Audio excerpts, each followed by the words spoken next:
Magandang hapon sa ating lahat. Ako nga pala si Binibining Alaysa Ashley Alimpoos, ang inyong guro sa Filipino. Ngayong araw ay itatalakay ko ang sanaysay at ang mga elemento nito at magkaroon tayo ng isang pagsusuri. So, bago ang lahat, bago natin formal na simulan ang ating talakayan ngayong araw, nandyan ba si Binibining Rhea para sa panalangin? Opo, ma'am. Nandito po. Okay. Ituon natin ang ating sarili sa Panginoong Diyos, sa mga Katoliko, sa ngalan ng Ama, ng Anak, Espiritu Santo. Amen. Panginoon po naming Diyos, salamat po ng napakarami dahil ligtas po kami. Kaming tinipon sa dakong ito upang makapag-aral po kami ngayon. Sana linisin mo po anuman ang nakita mong hindi mabuti sa aming mga puso. Patawarin mo po kami sa aming mga kasalanan. Ihanda mo ang aming pag-iisip sa pagtanggap ng mga karunungan upang lalo naming maunawaan ang ituturo sa amin ngayon. Lalo mo pong tulungan ang aming mahal na guro, pagpalain mo siya sa kanyang walang sawang pagmamalasakit sa amin. Magiging masaya nawa siya sa kanyang pagtuturo. At kami naman ay handang makinig sa kanyang ituturo. Ingatan mo po kaming lahat sa buong panahon ng pag-aaral. Sa inyo po lahat ng kapurihan. Hinihingi po namin ang lahat ng ito sa pangalan ni Jesus na aming dakilang tagapagligtas. Amen. Amen. Amen. Maraming salamat, Binibining Rhea. So ngayon, bago ako magsimula, ipaalala ko lang sa inyo ang ating alintuntunin sa klase upang hindi nyo makilimutan. Una, siguraduhin naka-off ang mic kapag hindi tinatawag para hindi kayo makadisturbo sa ating klase. Pangalawa, itaas ang raise hand button kapag kayo ay tinawag o gusto nyo sumagot. Ang pangatlo naman, makinig ng mabuti at maging aktibo sa klase. Nagkakaintindihan lamang ba tayo? So nandito na ba ang lahat dahil Opo, ma'am. idadagdag mo ang ating attendance? So, maganda dahil walang lumiban sa aking klase at nandito kayo lahat.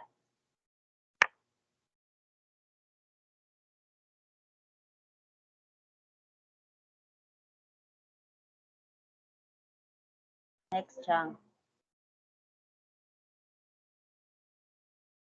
So ngayon naman, ilalahad ko ang layunin natin sa ating talakayan ngayong araw. Una, nasusuri ang kalagayang panlipunan at pamumuhay bago sumakop ang mga Kastila.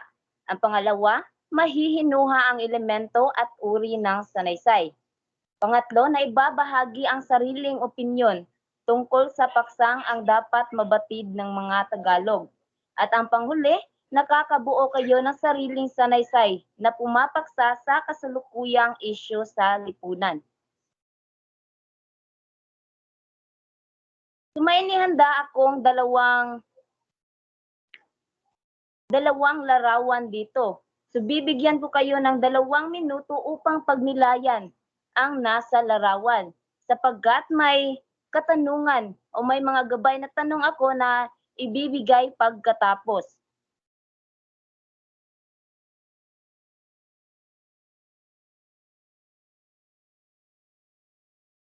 Tapos na ba? Opo. Ikaw sa mga tanong. So ano ang napapansin mo sa larawan na iyong nakita? Maaari niyong itaas ang inyong kamay kapag o Binibining Almera. Ano ang napansin mo sa larawan? Bayanihan po, yung nagtutulungan po ang mga tao sa bahay, paglipat ng bahay. Napakagaling. Ikaw, Binibining Roxanne. Nakita ko nagtaas ka ng kamay. Ano ang napansin mo sa larawan? Mari po bang makita muli ang larawan, ma'am? Okay. Ang napansin ko po, para po siyang panahon ng mga katutubo sapagkat kung kita natin ang kanilang mga kasuotan at mga pamumuhay po, parang panahon po siya ng mga katutubo bago pa dumating ang Kastila. Magaling. Tama ang kasagutan yung dalawa ni Almera.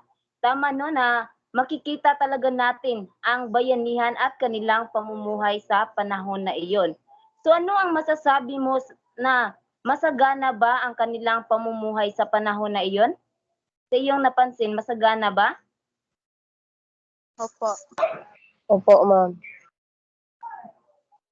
Magaling. So sa iyong palagay, maganda ba ang kalagayan ng mga Pilipino sa panahon bago pa dumating ang mga Kastila? Kasi iyon sa panahon pa iyon ng mga pangyayari sa panahon ng Katutubo o Binibining Rhea Taganahan.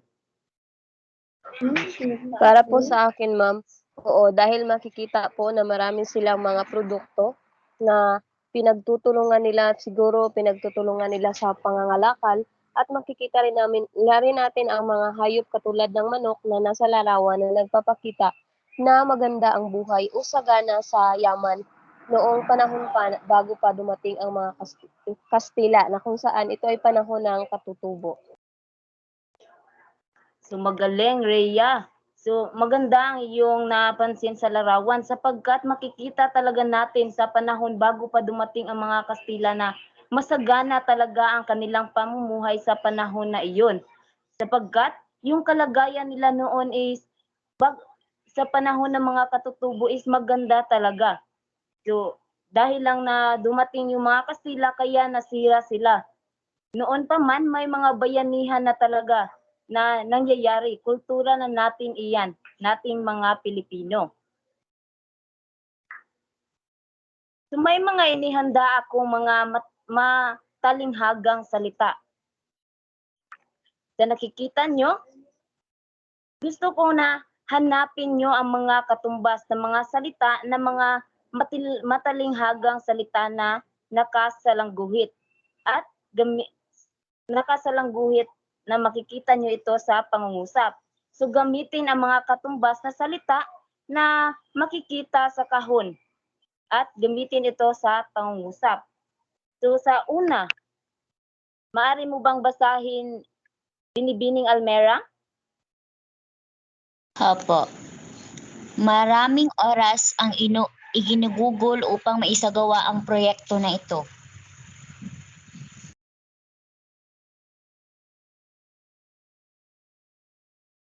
Naka-off mic ka, ma'am. So ano kaya yung matalinghagang salita na katumbas sa salitang iginugol? Inilaan po. Nilaan. Pwede mo ba itong gawin sa isang pangungusap? Opo.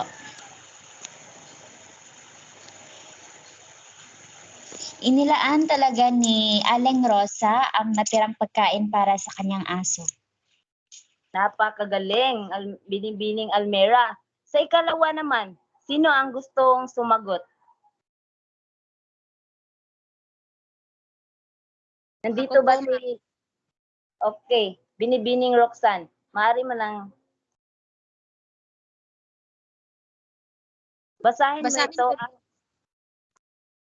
Opo. Ang kasalatan ng buhay ang nagtulak sa akin upang maging sunod-sunuran at gawin ang mga bagay na hindi ko gusto. Ang salatan po, ibig po nitong sabihin o may katumbas na salita po dito ay ang kahirapan. Kung gagamitin ko po siya sa pangusap, ang kahirapan ang magiging dali lang po. Ang kahirapan ay gagamitin ko nang sa ganun ay maging matagumpay ako sa buhay. Napakagaling. So sa pangatlo, nandito ba si Binibining Joey? Nakikita ko na nagtaas siya ng kamay kanina. Binibining nandito ba? Okay. Sa pangatlo, Joey Jean Barontoy. Yes po, ma'am. Isinadlak ako upang gawin ang bagay na hindi nararapat. So, ang kasing kahulugan po nito ay inilagay po. Tama. So kung gagawin mo ito sa pangungusap, magbigay ka ng isang pangungusap na nandoon ang salitang inilagay. inilagay ako sa isang pwestong hindi naman karapat-dapat para sa akin. So, magaling. Sa pang-apat naman, nakikita ko kanina na nagtaas ng kamay si Binibining Taganahan. Binibining Okay Taganahan. po, ma'am. Pinanikala ko ang aking bisikleta upang makasigurado akong hindi ito manakaw. Ito po ay nagkakahulugan ng kadena. Pagamitin ko ito sa pangungusap na bumili ako ng kadena para sa kulungan ng aking aso. Magaling. Sa panghuli naman, maaari ko bang tawagin si Ginoong 5?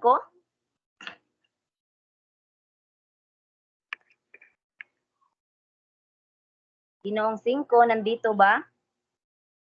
Yes po. Okay, basahin mo ito at ibigay mo ang katumbas na salita. Ngayong araw ay isisiwalat ko ang nakatagong lihim ni Ligaya. Pagbubunyag po, ma'am. Kung gagawin mo ito sa pangungusap, maaari ka bang magbigay ng isang pangungusap na nandoon ang pagbubunyag Ginoong 5? Okay po. Sa araw na to ay aking ibubunyag na ako ay malaya na. Maraming salamat, Ginoong 5. Napakagaling. So makikita ko talaga no na alam nyo talaga yung mga matalinghagang salita. At makikita ko rin sa pagbuo nyo ng mga pangungusap na ito lang ay tama. Magaling. So ngayon, itatalakay ko ang sanaysay at ano ang elemento nito. Sapagkat pagkatapos nito ay magkakaroon tayo ng isang pangkatang gawain at pagsusuri sa isang sanaysay. Kaya makinig kayo ng mabuti dahil para mailapat nyo ito ng tama. So ano nga ba ang sanaysay? Ito ay nagmula sa dalawang salita, ang sanay at pagsasalaysay. Isang piraso ng sulatin na kadalasang naglalaman ng punto de vista o pananaw na may katha, pagpuna, opinyon, impormasyon, obserbasyon, kuro-kuro sa pang-araw-araw na pangyayari, alaala na nakaraan at pagmuni-muni ng isang tao. Kapag sinasabi nating sanaysay, ito yung mga sulatin na naglalaman ng ating pananaw, pagsasalaysay ng ating mga pananaw, opinyon at kuro-kuro. So, ang sanaysay ay isang komposisyon na prosa na may iisang diwa at pananaw, sistematikong paraan upang maipaliwanag ang isang bagay o pangyayari uri ng pakikipagkomunikasyon sa pamamagitan ng lathalain na may layuning mailahad ang nais maipabatid sa kapwa. So ito ay komposisyong prosa. Kapag sinasabi natin prosa, ito ay malaya lamang. Malaya niyong maipabatid ang gusto niyong sabihin sa sanaysay na inyong isinulat.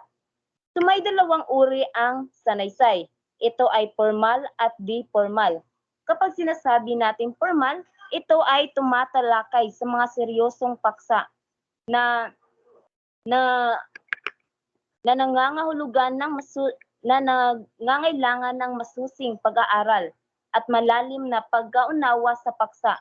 Naglalaman ng mga mahalagang kaisipan na nasa isang mabisang ayos na pagkakasunod-sunod upang lubos na maunawaan ng mga bumabasa ang mga salitang umaakpa sa piniling isyu. So kapag sinasabi natin formal, ito yung kailangan talaga ng masusing pag-aaral. So kailangan talaga na alamin mo yung paksa dahil nararapat na kung ano yung mga tama o mga facts. Kailangan yan talaga ang ilagay mo sa isang sanaysay. Hindi puro kuro-kuro o opinion lamang. Sa di-formal naman, ito ay tumatalakay sa mga paksang magaan. Kapag sinasabi nating magaan, ito yung mga karaniwan o pang-araw-araw at personal na karaniwang nagtataglay ng ating opinyon at kuro-kuro at paglalarawan ng isang may akda na naglalaman ng mga saloobin, kaisipan, tungkol sa iba't ibang bagay at mga pangyayari na makikita o nararanasan ng may akda. So kapag di formal, ito ay personal lamang. So maaari nating isalaysay yung mga gusto nating ipahayag sa ating sanaysay o katha na ating isusulat.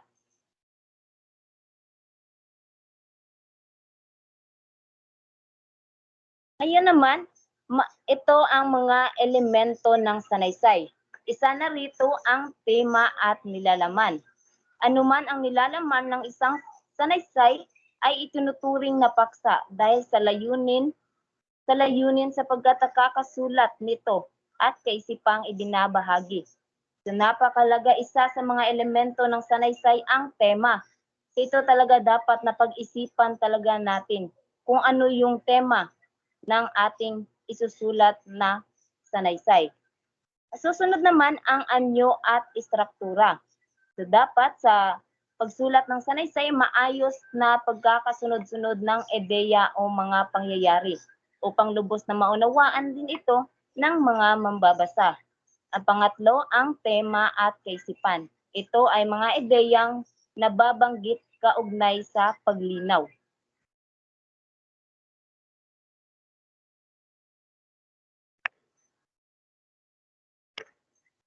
Ang pang-apat naman ang wika at ang estilo. Sumabuting gumamit ng simple, natural at matapat na mga pahayag. So huwag na gumamit ng masyadong mga malalim na salita na hindi naman naintindihan ng mga mambabasa. Dapat iayon nyo rin yung wika na inyong gagamitin kung sino yung akda o na katulad na lang kung bata ang inyong ang bumabasa na yung target nyo. So dapat akma lamang yung mga salita na inyong gagamitin. Larawan ng buhay.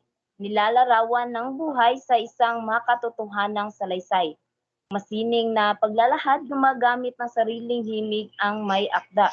So napakahalaga rin no na ito ay larawan ng buhay. Isa ito sa elemento ng sanaysay sapagkat dapat ito ay makatotohanan. So dahil kapag masyado na itong malayo sa realidad, maaring mawawala ng interes ang mga mambabasa nito. So dapat ito ay may lalarawan natin sa buhay para magkaroon ng interes ang mga mambabasa. Ang susunod naman ay ang damdamin, na ipapahayag ang damdamin ng may kaangkupan at kawastuhan sa paraang may kalawakan at kaganapan. So napakahalaga rin isa rin ito sa elemento sapagkat napakahalaga na naroon ang damdamin sa pagsulat ng isang sanaysay. Ang panghuli ay ang himig. So naipapaliwanag ang panghuli ang himig, nagpapahiwatig ng kulay o kalikasan ng damdamin. So napakahalaga rin ng himig sa isang sanaysay. So may tatlong bahagi ang sanaysay. Ito ay ang panimula, katawan at ang wakas. Sa panimula, ito ang pinakamahalagang bahagi ng isang sanaysay sapagkat ito ang unang tinitingnan ng mga mambabasa. Dapat nakapukaw ng atensyon. So sa pagsulat niyo ng sanaysay, napakahalaga rin ng panimula sapagkat ito yung naglalaman ng mga mahalagang bagay. Dapat nakakuha ito ng atensyon sa mga mambabasa. Dahil bilang mambabasa, ito yung una rin nating tinitingnan, ang panimula, kung paano niya sinimulan ang kanyang sanaysay. Sa katawan naman, makikita ang pagtatalakay sa mahalagang puntos ukol sa tema at nilalaman ng sanaysay. So dito sa katawan, dito na nakalagay yung mga mahalagang puntos sa sanaysay na iyong sinulat. Ang wakas naman nagsasara sa talakayang naganap sa katawan ng isang sanaysay. So may inihanda ako na akda na inyong susuriin ngayon. Ito ay pinamagatang ang dapat mabatid ng mga Tagalog ni Andres Bonifacio. Maari, nandito ba si Binibining Almera? Maari mo bang basahin ang una at ang ikalawang talata? Opo, ma'am. Andito po. Ang dapat mabatid ng mga Tagalog ni Andres Bonifacio. Itong Katagalugan na pinamamahalaan ng unang panahon ng ating tunay na mga kababayan, niyaong hindi pa tumutulong sa mga lupaing ito ang mga Kastila, ay nabubuhay sa lubos sa kasaganaan at kaginhawaan. Kasundo niya ang mga kapitbayan at lalong-lalo na ang mga taga-Hapon. Sila'y kabilihan at kapalitan ng mga kalakal. Malabis ang pagyabong ng lahat ng pinagkakitaan, kaya't dahil ito'y mayaman, kaasalan ng lahat. Bata at matanda at 10 mga babae ay marunong nang bumasa at sumulat ng talagang pasulat nating mga Tagalog. Dumating ang mga Kastila at tumulog na nakipagkaibigan.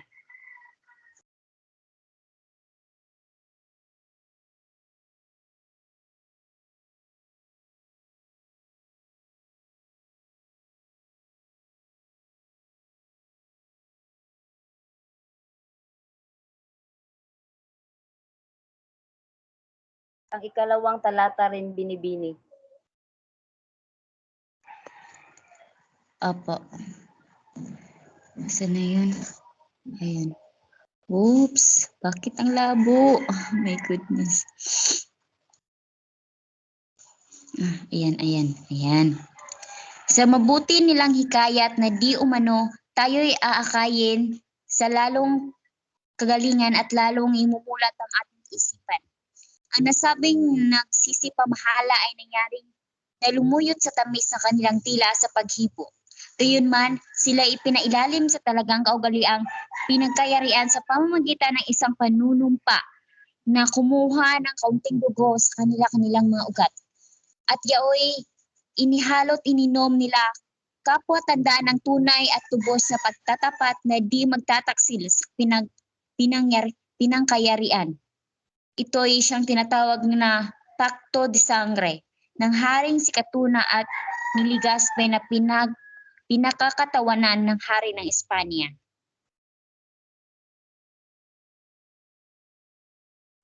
Maraming salamat binibini. Para naman sa ikatlo at pang-apat na talata, sino ang gustong magbasa? Taas lamang ang inyong mga kamay. Kung hindi, tatawag ako ng pangalan. O binibining Roxanne, maaari mo bang basahin ang ikatlo at ang ikaapat na talata? Opo, ma'am. Buhat ng ito'y mangyari ay bumubilang na ngayon sa 300 taon, mahigit na ang lahi ni Legazpi ay ating binubuhay sa lubos na kasaganaan. Aling pinagtatamasa at binubusog. Kahit abutin natin ang kasalatan at kadayukan, iginugugol natin ang yaman, dugo, 10 tunay na mga kababayan na ayaw pumayag sa kanila ay pasakop. At gayon din naman nakipagbaka tayo sa mga insek at tagahulandang nagbalang umagaw sa kanila nitong Katagalugan. Ngayon sa lahat ng ito'y ano ang sa mga ginawa nating panggugugol ang nakikitang kaginhawaang ibinigay sa ating bayan.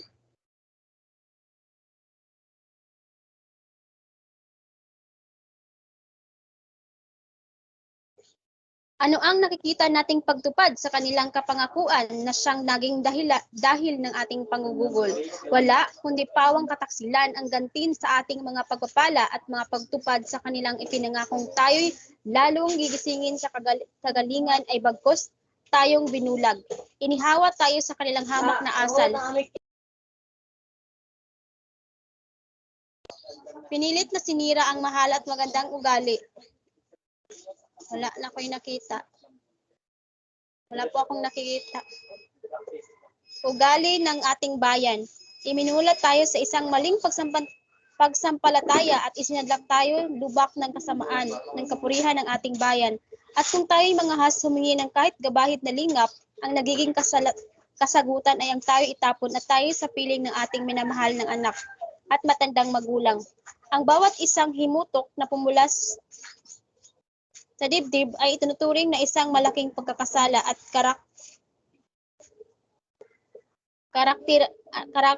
karakang nilalapitan ng sahayop na kabangisan. Maraming salamat, Binibining Laura. Sa panghuli, sino ang gustong bumasa?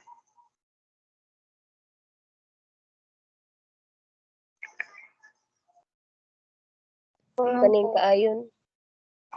Binibining Joey. Yes, ma'am. Narinig lang ba ako, ma'am? Opo, naririnig lang kita. Malinaw lamang.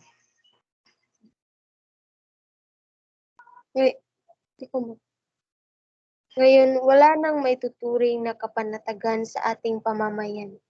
Ngayon, lagi nang ginagambala ang ating katahimikan ng umalingaw-ngaw na daing at pananambitan.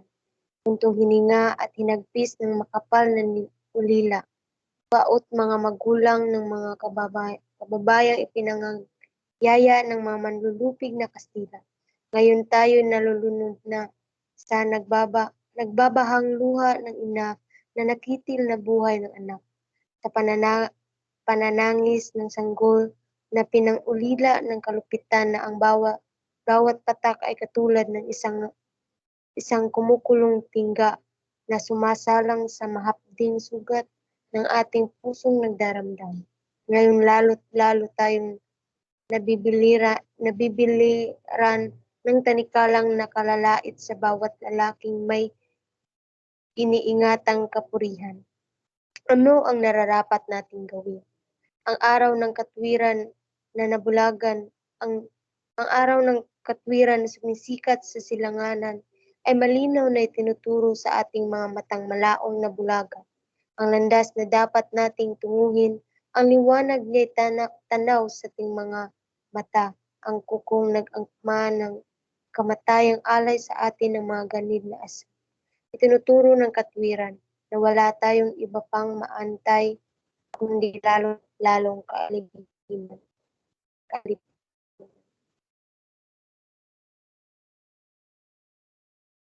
Huwag mo na lang basahin, Joey. Maraming salamat. Ngayon ay ang pagsanang sanaysay ay tungkol sa isang masamang karanasan ng buong bansa sa panahon na kinabibilangan ng may akda. So ipinapakita dito ang kalagayan ng Pilipinas bago pa man dumating ang mga Kastila. Sumaayos noon ang pakikipagkalakalan ng Pilipinas sa mga karatig nitong bansa gaya ng China at Hapon. Ngunit lahat ng ito ay nagbago sa pagdaong ng mga Espanyol sa dalampasigan ng bansa. Isinasaad sa akda ang katiwalian ng mga mananakop at ang sistemang nakakasama para sa ating bansa. So nangako sila ng magandang pagkakaibigan, subalit pagkakaalipin ang ibinibigay nilang sukli sa mga kabutihan at pagtitiwala ang iginugol ng mga Pilipino sa kanila. Kaya naman, binigyang diin sa akda na ito ang natutulog na damdamin ng mga ating makabayan na mga katutubo. Ang pagmulat sa kanilang mga mata sa mga masamang hangarin sa mananakop at sila ay lumaban sa pang-iaalipusta sa kanila. Naintindihan labang ang sanaysay. Sa pangkatan niyong gawain, so bawat pangkat ay bibigyan ng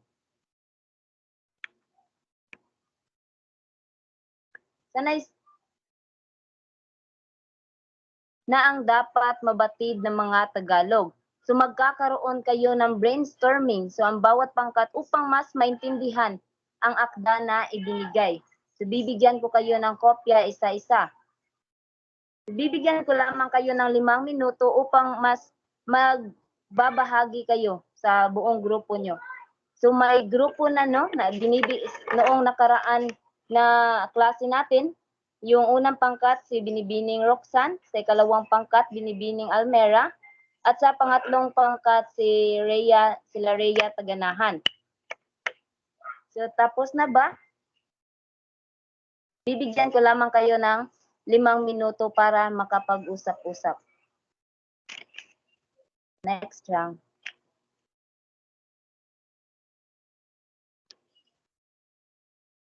Tapos na ba kayong mag-brainstorming o babahagi nyo na ba yung mga gusto nyong ibahagi sa inyong mga kagrupo? So ngayon, magkakaroon kayo o gagawa kayo ng isang pagsusuri. Maraming salamat, Binibining Almera.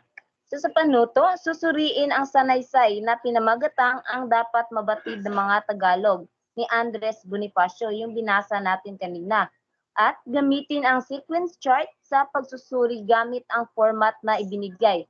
Sa pagkakasunod-sunod, ito ay may 50 na puntos. Banghay ng pagsusuri sa bahagi ng sanaysay, panimula, katawan at wakas. Uri ng sanaysay, ito ba ay formal o di formal? Sa elemento ng sanaysay, ang tema, anyo, kaisipan, wika, larawan, damdamin at ang himig.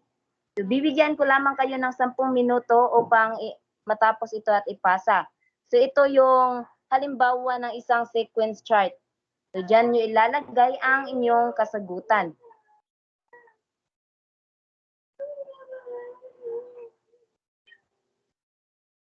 Tapos na ba ang lahat?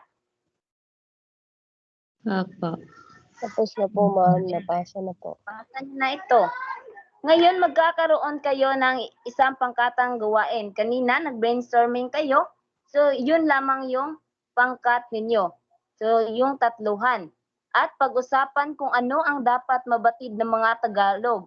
Susuriing mabuti ang mga sumusunod na paksa. Sa pangkat una, sa nila Roxanne Laura, so gagawin nyo ang ano ang kalagayan ng mga Tagalog at Pilipinas bago pa dumating ang mga Kastila. Para sa pangkat dalawa naman, ang kalagayan ng mga Tagalog sa panahon ng mga pananakop ng Kastila. Sa pangatlo, ano yung pagkilos ng mga Tagalog? So, ano yung panawagan nila para sa pagbabago? So, isulat ang kasagutan sa chart. So, naintindihan lamang ba? Opo, Opo, maliwanag. Ito yung chart na inyong paglalagyan. So sa sa A, group 1, diyan niyo ilalagay yung kasagutan niyo. Sa ikalawa naman yung sa B at sa pangatlo yung C. Ang pamantayan sa paghatol nito ay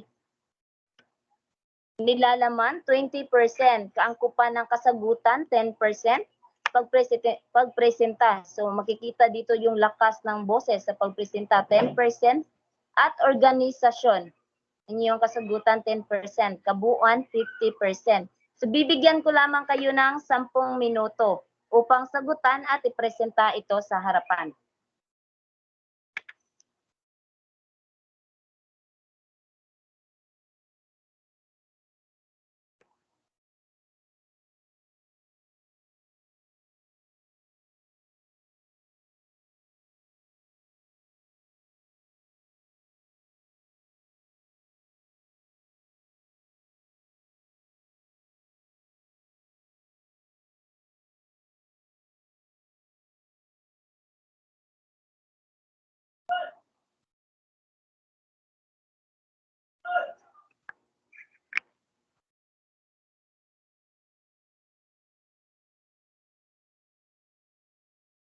So pumili lamang kayo ng isa sa grupo ninyo na magpresenta o magbabahagi sa inyong kasagutan.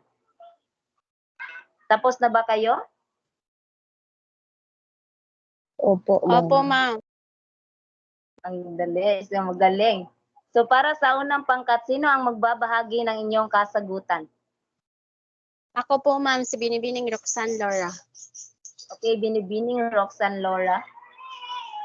Tama po ba, ma'am, na ang ipapaliwanag po namin ay ang kalagayan ng mga Tagalog at Pilipinas bago pa dumating ang mga Kastila? Oo, Laura. Sige po. So, ang kalagayan po, base po sa aming pag-uusap ng aking pangkat, ami pong naisulat dito na ang kalagayan ng mga Tagalog at Pilipinas bago pa dumating ang mga Kastila una ay masagana.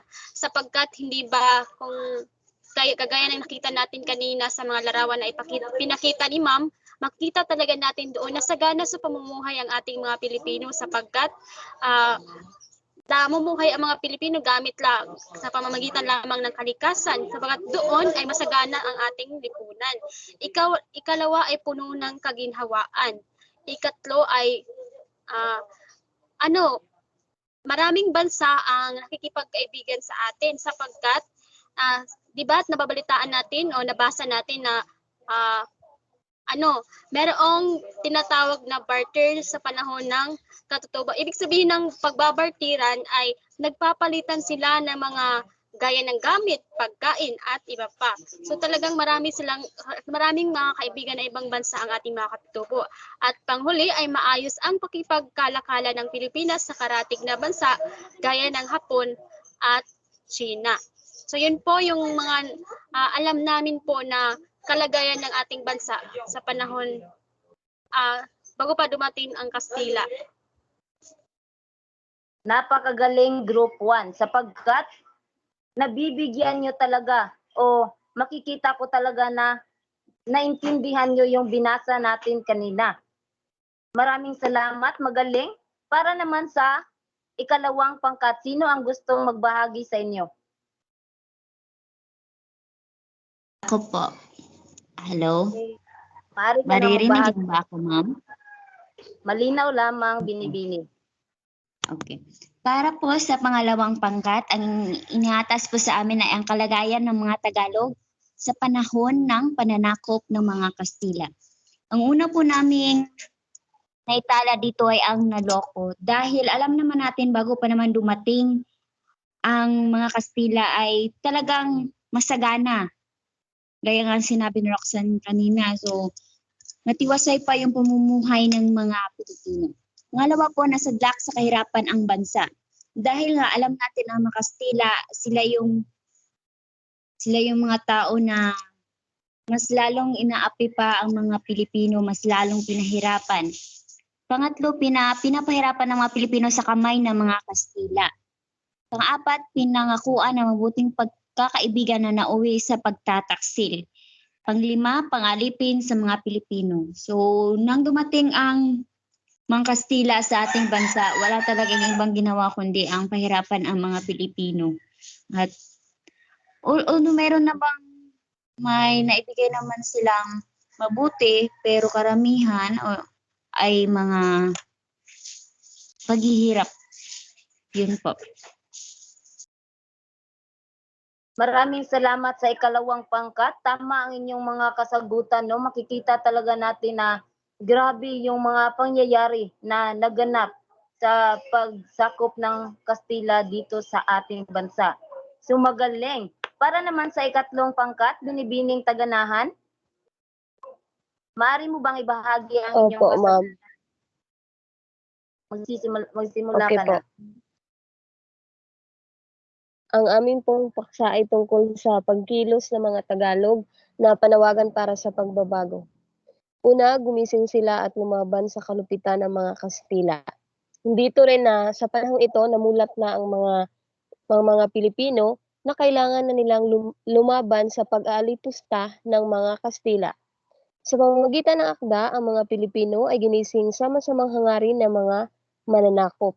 Dahil hinangad na mga Kastila na sakupin ang Pilipinas at pinagmalupitan nito na meron silang layunin na 3G na kung saan ang God, Gold, and Glory. Pero gumising ito sa pamamagitan ng sa pagbabatid ng mga Tagalog ay gumising at namulat ang mga Pilipino sa masamang hangarin ng mga mananakop. Para naman sa pangatlo ay nagkakaisa ang mga Pilipino upang ilaban ang kanilang karapatan sa mga mananakop. Dito dahil na nga namulat sila ay nagkaroon na sila ng aksyon o nagkakaisa na sila kung paano nga ba nila labanan ang mga Kastila sa pananakop nila sa bansang Pilipinas. Pinagtanggol ang mga Pilipino ang kanilang tinubuang lupa laban sa malitustang mananakop. Nagkaroon na sila dahil nga dito ay nagkaroon na sila ng lakas upang ipagtanggol ang kanilang tinubuang lupa. Yun lang po, ma'am.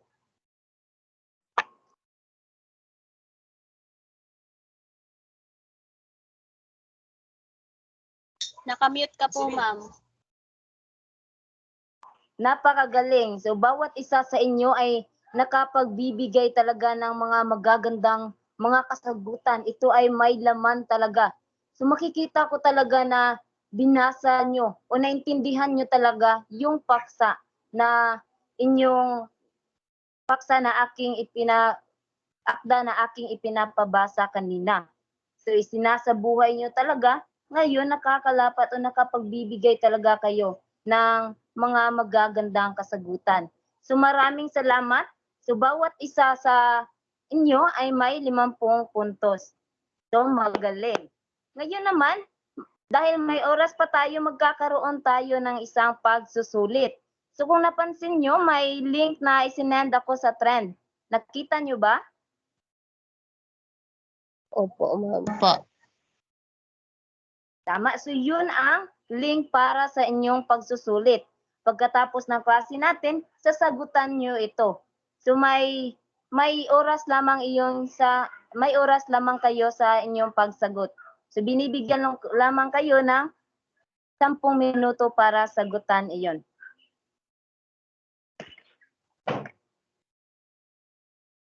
Next siya.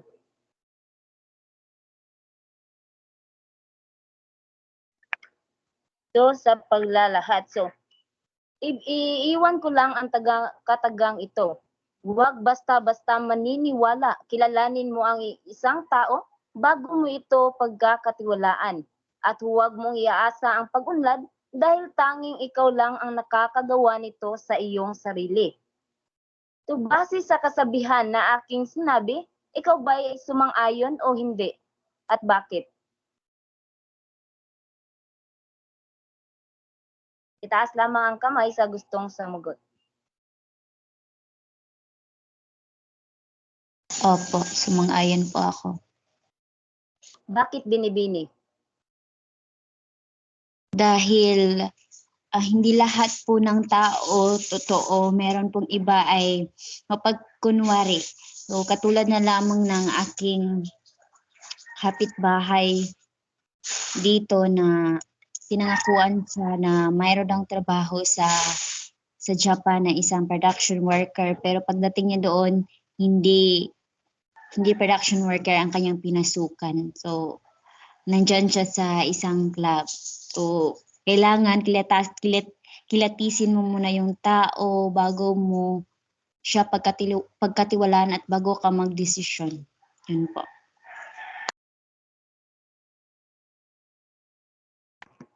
Tama binibini, no? Huwag iasa ang pag-unlad sa iba. So, huwag rin basta-bastang magtiwala. Tandaan niyo lahat ng iyan na nandito sa ating meeting, ha? Huwag basta-basta magtiwala. So, paano mo ito maiugnay sa sanaysay na nabasa na pinamagatang ang dapat mabatid ng mga Tagalog? Taas lamang ang kamay o binibining Rhea. Para po sa akin, ma'am, maiugnay ko ito noong panahon na nakikipagkaibigan ang mga Kastila sa Pilipino na kung saan pinaasa lamang nila na sila ay mapagkatiwalaan. Pero meron para silang masamang hangarin sa Pilipinas na kung saan sinabi ko na kanina na 3G, God, Gold, and Glory na maiugnay ko rin sa kasabihan ito na huwag basta-basta maniniwala. Kilalanin mo na ang isang tao bago mo ito pagkakatiwalaan at huwag mong iasa sa ibang iyong pag-unlad dahil tanging ikaw lang nakakagawa nito sa iyong sarili. Napakagaling ng iyong kasagutan, binibining Rhea. Maraming salamat. So, anong aral ang inyong nakuha sa kasabihan sa itaas?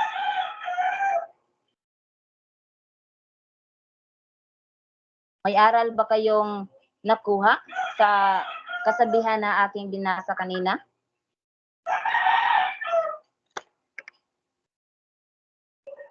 Opo, ma'am. Magaling. So, masasabi ko talaga no na dapat talaga na kayo ay huwag basta-bastang magtiwala.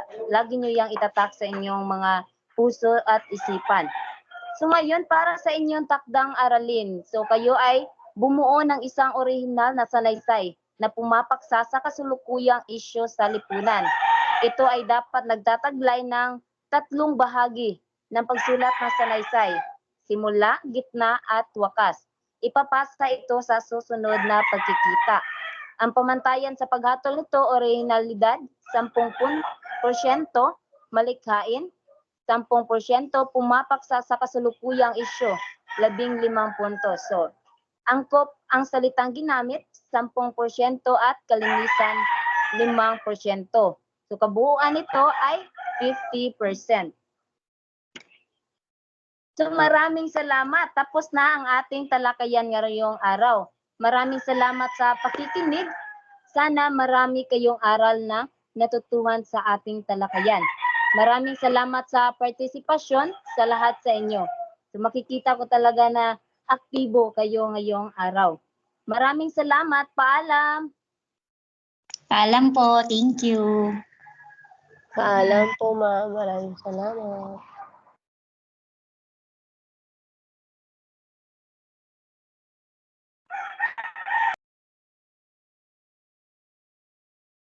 Sana all.